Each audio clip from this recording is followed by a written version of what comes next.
Bienvenidos a esta exploración de El alquimista de Paulo Coelho. Un libro que, bueno, todos conocemos, o al menos hemos oído nombrar.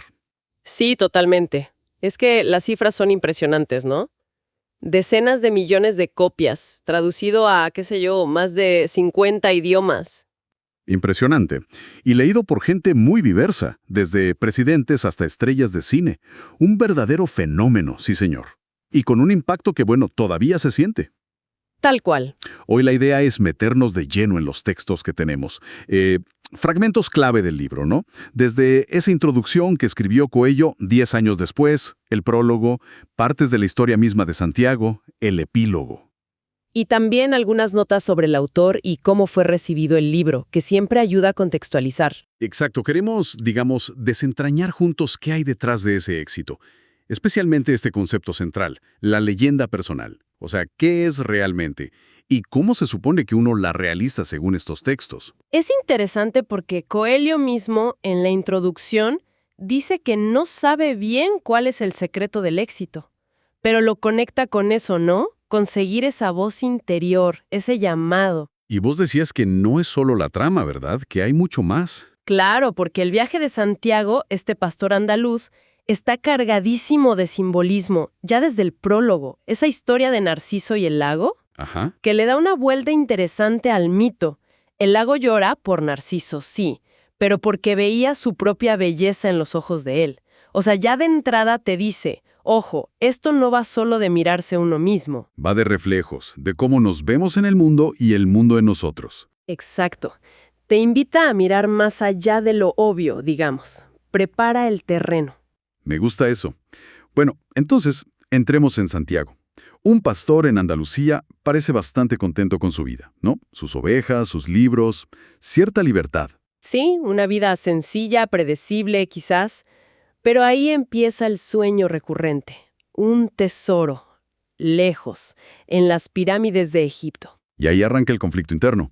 La comodidad de lo conocido, sus ovejas, incluso esa chica, la hija del comerciante, versus el llamado a lo desconocido. Totalmente. Ese es el punto de partida. Y lo lleva primero a la gitana, que le da una interpretación bastante directa del sueño. Ajá, que vaya hijita. Y después, en la plaza, se topa con esta figura misteriosa, Melquisedec, el supuesto rey de Salem. Un personaje clave. Crucial, diría yo, porque no solo le confirma que tiene que ir, sino que le introduce los conceptos que son, bueno, el corazón filosófico del libro. Ahí es donde entra todo esto de la leyenda personal, ¿verdad? La primera y fundamental. Melquisedec la define como aquello que siempre deseaste hacer, tu misión acá en la tierra. Y dice que de jóvenes todos la conocemos. Exacto, pero que después una fuerza misteriosa, que más tarde entendemos como el miedo, las dudas, la presión social, nos convence de que es imposible. Y esa fuerza misteriosa se explora más. ¿Cómo funciona? Bueno, se ve en los obstáculos que Santiago va enfrentando. Pero antes de eso, Melquisedec también le habla del alma del mundo. El alma del mundo. ¿Qué sería eso? Como una conciencia universal, ¿viste? Una energía que conecta todo. La idea de que todas las cosas son una. Entiendo. Y esta alma del mundo, según él, se alimenta de la felicidad de la gente, especialmente la felicidad que sentimos al cumplir nuestra leyenda personal. O sea, al seguir tu sueño, no solo te beneficias vos, sino que aportas a algo más grande. Qué interesante esa conexión. También menciona algo sobre la mentira más grande del mundo. Sí, exacto, que es creer que en algún momento perdemos el control de nuestras vidas y que el destino nos maneja. Melquisedec dice, falso, siempre podemos elegir. Y pone el ejemplo del propio Santiago, ¿no? Tal cual. Le dice que él ya desafió esa mentira al elegir ser pastor en contra de lo que querían sus padres que fuera sacerdote. Ya había tomado una decisión propia. Es como un primer paso hacia su leyenda personal, aunque él no lo supiera todavía. Justamente. Y para darle un empujoncito, Melquisedec le habla del principio de favorabilidad, o la suerte de principiante. Ajá, ese primer éxito fácil que te anima. Eso mismo. Como que el universo te da una mano al principio y le da a las piedras Urim y Tumim para ayudarle a leer las señales o presagios. Que serían el lenguaje del universo para guiarnos. Exacto, un lenguaje sin palabras. Y todo esto antes de contarle la famosa parábola de la cuchara y las gotas de aceite. La recuerdo. Ver las maravillas del mundo, pero sin descuidar lo esencial, sin derramar el aceite. Ese equilibrio constante, ¿no? Disfrutar el camino sin perder el foco en el propósito. Bueno, con todo eso, Santiago se decide. Vende las ovejas, junta la plata y cruza el estrecho. A Tánger. Y ahí, bueno, ahí la suerte de principiante parece que se le acaba de golpe. Uf, ¿y de qué manera? Apenas llega, confía en un chico que habla español y ¡zas! Le roba todo el dinero en pleno mercado. Un golpe durísimo. Solo, sin un peso, en un lugar desconocido. Podría haberse rendido ahí mismo, ¿eh? Totalmente. Es un momento crítico. Es un momento psicológico clave, sí. La tentación de sentirse víctima es gigante. Pero ahí es cuando se hace esa pregunta que mencionan las fuentes. ¿Soy un aventurero buscando un tesoro o una pobre víctima de un ladrón? Y elige ser aventurero. Y esa elección cambia todo. Le permite seguir adelante, buscar trabajo. Es la demostración práctica de que no somos títeres del destino. Y este momento se conecta fuerte con los obstáculos que Coelho menciona en la introducción, ¿cierto? Lo de superar la idea de que es imposible, el miedo a las derrotas. Exactamente. El primer obstáculo, creer que el sueño es imposible, ya lo estaba peleando al vender las ovejas. Las dudas, los miedos que le metió el padre sobre viajar. Claro. Ser robado es la primera gran derrota. El tercer obstáculo, el miedo a fracasar. Y no va a ser la última, ¿eh? El desierto, la guerra entre tribus, cuando lo capturan. La historia está llena de pruebas. ¿Cómo dice el dicho, caer 7 veces, levantarse 8? Tal cual. Coelho sugiere que seguir un sueño implica sufrir más que en una vida cómoda, pero que superar esas caídas te da una confianza, una euforia que lo vale. ¿Y los otros 2 obstáculos que menciona? El amor y el miedo a realizar el sueño. Bueno, el segundo, el amor, aparece con más fuerza después, con Fátima en el oasis. Al principio piensa un poco en la hija del comerciante, pero es algo pasajero. Con Fátima es distinto. El dilema es real. ¿Me quedo o sigo? Pero el libro propone un amor que no ata, sino que impulsa. Ella misma lo entiende, ¿no? Sí, Fátima le dice que ella es parte de su leyenda personal, que lo va a esperar. Es un amor que comprende y apoya la búsqueda del otro, un concepto potente. Sí, va un poco a contramano de la idea más posesiva del amor.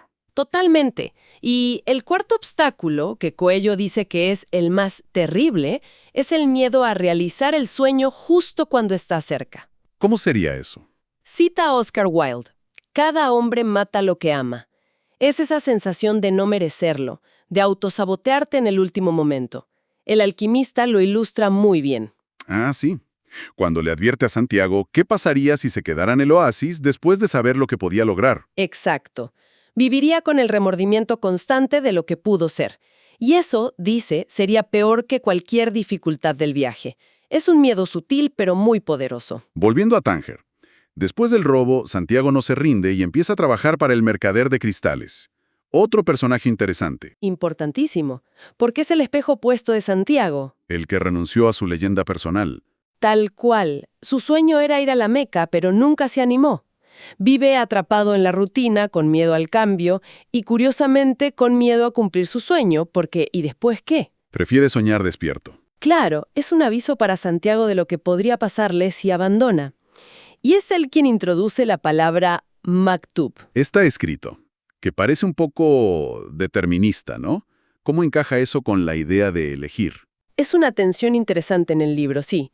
Maktub parece reconocer que hay un diseño más grande, una conexión universal, como dice Melquisedec, escrito por la misma mano, Ajá. pero no elimina la necesidad de tu acción, de tu interpretación de las señales para descubrir y vivir ese diseño. No es sentarse a esperar, es participar activamente en lo que está escrito para vos. Entiendo la diferencia. Es más como un guión que tenés que actuar e interpretar. Algo así. Además, el mercader, sin querer, le enseña a Santiago que toda bendición no aprovechada se convierte en maldición. Su propia inacción lo amargó. Una lección dura. Bueno, Santiago trabaja, le va bien, junta plata de nuevo y se une a una caravana hacia Egipto. Y ahí conoce al inglés. Otro buscador, pero con un método totalmente distinto. El inglés busca la alquimia, la piedra filosofal, el elixir de la vida. Pero en los libros, pura teoría. Es el erudito clásico, sí. En contraste total con Santiago, que aprende del mundo, de observar, de ese lenguaje sin palabras, de las señales del desierto. Y la alquimia en el libro es más que transformar metales, ¿no? Mucho más. Es una metáfora central de la transformación personal. Purificarte a vos mismo, tu plomo interior, para conectar con el alma del mundo y alcanzar tu propia piedra filosofal, tu máximo potencial. Y el desierto mismo se vuelve un personaje, un maestro. También está el camellero. Exacto. El desierto le enseña a escuchar, a observar, a entender ese lenguaje universal. Y el camellero le transmite la sabiduría del presente. Eso de, cuando como solo pienso en comer. Justamente, vivir el ahora sin la ansiedad del futuro ni el peso del pasado. Y refuerza esa idea de Maktub, pero como confianza en que todo tiene un propósito, que todas las historias están conectadas por esa misma mano. Y en medio de todo este aprendizaje llegan al oasis, al Falium, un lugar seguro en medio de la guerra de clanes. Y Ahí conoce a Fátima, un momento clave. amor a primera vista, decías. Sí, pero como comentábamos, un amor que no busca atar.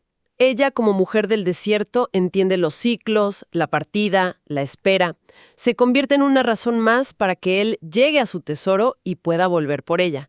Ella misma dice que es parte de su leyenda personal. Es un amor que suma, no que resta al propósito. Tal cual. Y es en el oasis también donde finalmente conoce al personaje que da título al libro, el alquimista. Por fin aparece.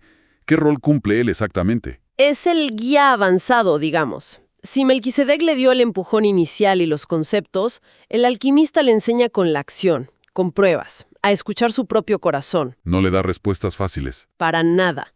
Lo empuja a encontrarlas él mismo, a enfrentar sus miedos más profundos. Cuando transforma plomo en oro, no es para lucirse. Es para mostrarle que lo que parece imposible es posible si entiendes el alma del mundo. Y la prueba final que le pones, bueno, es de otro nivel. Convertirse en viento. Ese momento en el campamento militar es el clímax espiritual del viaje, ¿no? El alquimista se juega la vida de ambos a que Santiago puede controlar la naturaleza. Una apuesta fuerte. Y la conversación de Santiago con el desierto, el viento, el sol, y al final con la mano que lo escribió todo, es una exploración profunda de la interconexión, del poder del amor para transformarnos. Cuando amamos queremos ser mejores y de nuestra capacidad de conectar con el alma de Dios, el alma del mundo, para hacer, milagros. No es magia porque sí, es el resultado de entender esa unidad. Exacto. Es como que te dice, los límites de lo posible se expanden muchísimo cuando estás alineado con tu propósito. Totalmente. Y una vez superada esa prueba tremenda, el resto del camino hasta las pirámides casi parece menos intenso, ¿no? Pirámides, el lugar de su sueño. Empieza a cavar donde el corazón le dice, ve un escarabajo que es otro presagio. Símbolo de vida, de renacimiento en Egipto, sí. Y justo en ese momento, lo atacan unos ladrones. Lo golpean, le roban el último oro que le quedaba. Parece el colmo de la mala suerte. Es una ironía brutal, ¿verdad? Todo ese viaje, todas esas pruebas, para terminar así, golpeado y robado en el lugar del tesoro. Pero Ahí viene el giro. ahí viene el giro genial. Mientras los ladrones se van, el líder se burla de él. Le dice que es un estúpido por cruzar el desierto por un sueño. ¡Qué cruel! Y entonces le cuenta, yo también tuve un sueño recurrente. Soñé que tenía que ir a España, buscar una iglesia en ruinas donde dormían los pastores, bajo un sicomoro, en la sacristía, y que ahí encontraría un tesoro. No, le está describiendo el lugar de donde salió Santiago. Exactamente. El lugar donde dormía con sus ovejas al principio. Increíble. O sea que el tesoro estaba en casa todo el tiempo.